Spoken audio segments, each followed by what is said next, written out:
กะดูน้องกินงามเลย แกะกัน นี่เนาะทุกคนอันนี้เขากระไดมาแล้วตัวต้องแท้มาเดี๋ยวมาแก้มึงเลยมาข้างในมันจะเป็นยังไง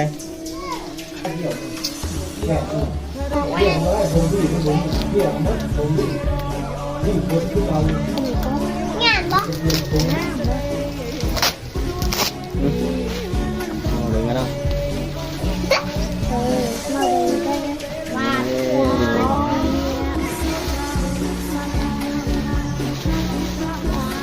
ตีอ่ะ นี่เนาะกดเทเลยพี่น้องแต่ว่า